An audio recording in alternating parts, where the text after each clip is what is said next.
जय हिंद दोस्तों, एक बार फिर से स्वागत है आप सभी का जैकबोर्ड चैनल में। आज हम लोग करेंगे पंचतंत्र की कहानियां का दूसरा तंत्र का पार्ट 2, जिसका नाम है धन की शक्ति। दक्षिण देश में एक नगर में महादेव जी का एक मठ है। उस मठ में तामचूर नामक का एक सन्यासी रहता था। वह उस नगर में भिक्षा मांगकर अपना गुजारा करता था तथा बची हुई भिक्षा को वह एक खूंटी पर टांग देता और सुबह होते ही वह उसे गरीब मजदूरों में बांट देता।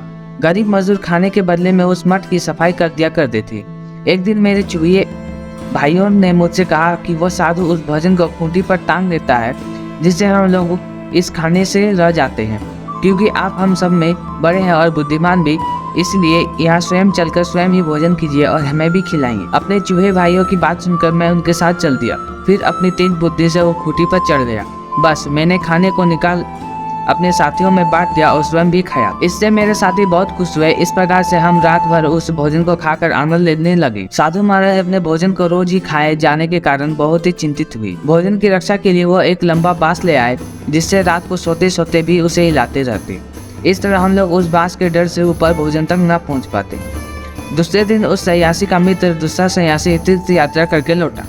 उन दिनों मित्रों में ज्ञान की बातें शुरू हुई, लेकिन तामचूर का ध्यान तो उस बांस की ओर था। उसे इस प्रकार देखकर दूसरे सन्यासी ने कहा, देखो तामचूर, तुम मेरी बातें ध्यान से नहीं सुन रही। यह तो पाप है। अब भले ही रात का समय है, लेकिन मैं इसी समय तुम्हारा मठ छोड़कर दूसरे मठ जाता हूँ, क्योंकि जो प्राणी अपने घर आए मेहमान को देखकर इधर उधर या नीचियों पर झाँकने लगे, उसके घर जो लोग आते हैं वे बिना सिंह के बैल हैं। जहाँ आदर सत्कार, मीठी मीठी बातें, गुण दोष की चर्चा न हो, वहाँ नहीं जाना चाहिए। तुम एक मठ के मालिक बनकर सब कुछ भूल गए हो।